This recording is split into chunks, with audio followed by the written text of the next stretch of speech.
हम आपको बताते हैं कि आखिर खाद से खतरा क्यों है। दरअसल एनपीके खाद से आतंकी अमोनियम नाइट्रेट को अलग करते हैं, उसके साथ टाइमर डेटोनेटर को जोड़कर आईडी बनाते हैं। यह समझना बहुत जरूरी है कि आखिर खाद से खतरा क्यों है, क्योंकि अमोनियम नाइट्रेट जो फर्टिलाइजर के काम आता है उसका इस्तेमाल यहां पर बम बनाने के लिए किया गया, और यही हम आपको ग्राफिक्स के जरिए समझा रहे हैं। देखिए, दरअसल आतंकी क्या करते हैं, एनपीके खाद से आतंकी अमोनियम नाइट्रेट को अलग कर देते हैं और उसके साथ टाइमर डेटोनेटर को जोड़कर आईडी बनाते हैं, जिससे ब्लास्ट को अंजाम दिया जाता है।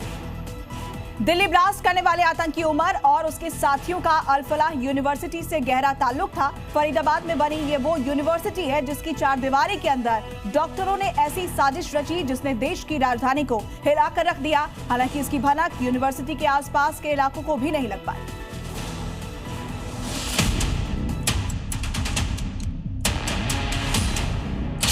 ब्लास्ट के बाद डॉक्टर टेरर मॉड्यूल एक्सपोज। चर्चा में अल फलाह यूनिवर्सिटी। यूनिवर्सिटी में जांच एजेंसियों का पहरा। जिस अल फलाह यूनिवर्सिटी के नाम को भी पहले कम लोग जानते थे, आज वो सुर्खियों में है, जिसकी वजह डॉक्टर्स का टेरर मॉड्यूल है। अल फलाह यूनिवर्सिटी के हर कोना, हर शख्स से यहां पूछताछ हो रही है।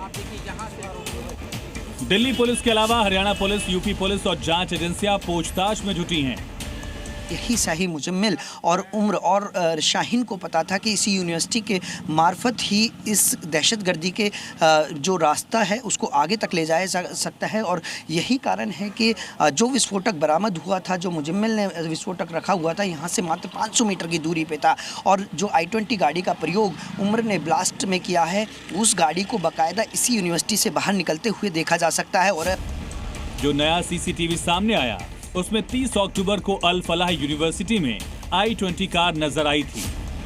दिल्ली ब्लास्ट में इसी I-20 कार का इस्तेमाल किया गया, तो क्या कार को ब्लास्ट के लिए ही यूनिवर्सिटी में तैयार किया गया था?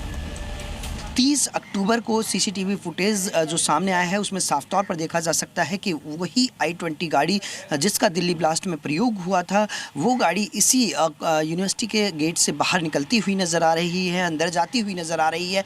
यानी कि वो 10 दिन, ये कहा जा सकता है कि क्या 10 दिन इसी यूनिवर्सिटी के अंदर ये गाड़ी खड़ी हुई थी? क्या इस गाड़ी को पूरी तरह से तैयार कराया जा रहा था कि ब्लास्ट के लिए इसी गाड़ी का प्रयोग हो? उधर नूह से भी दिल्ली ब्लास्ट के तार जुड़ रहे हैं।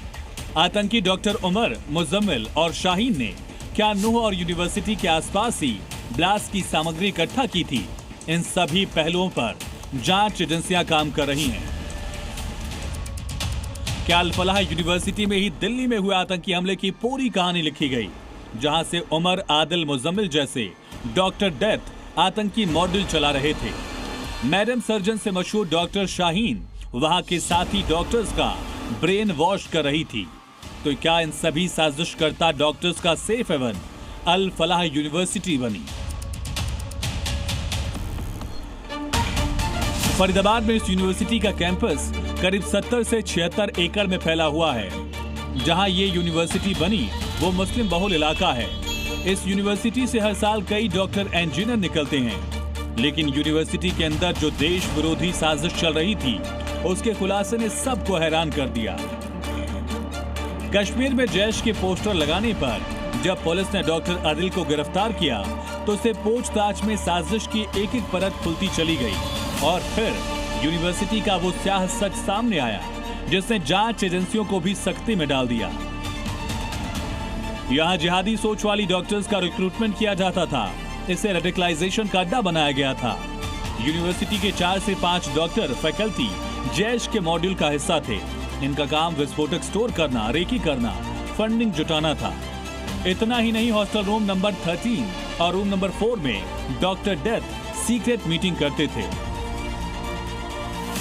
यूनिवर्सिटी लैब्स को RDX एडवांस एक्सप्लोजिव बनाने के लिए यूज करने की प्लानिंग की गई। यूनिवर्सिटी के पास से ही डॉक्टर मुजम्मिल के किराए वाले घर से 2900 किलो से ज्यादा अमोनियम नाइट्रेट, AK-47 पिस्तौल बरामद हुई। यह हथियार जिस कार से बरामद हुए वो मैडम सर्जन से मशहूर डॉक्टर शाहीन की कार थी। जांच एजेंसियों के मुताबिक रेड फोर्ट ब्लास्ट की पूरी साजिश को जोड़ना बेहद चुनौतीपूर्ण काम होगा। अल फलाह यूनिवर्सिटी अब जांच के घेरे में है। ये पता लगाया जा रहा है कि आखिर आतंकी गतिविधियों में शामिल व्यक्ति कैसे एक शैक्षणिक संस्थान के भीतर रहकर काम कर पाए। जांच एजेंसी 50 से ज्यादा डॉक्टर से पूछताछ कर चुकी है। करीब 15 डॉक्टर गिरफ्तार हैं। पुलिस टीम लगातार अल फलाह यूनिवर्सिटी से जुड़े लोगों और डॉक्टर से पूछताछ कर रही है। देवेंद्र भारद्वाज के साथ ब्यूरो रिपोर्ट, जी मीडिया।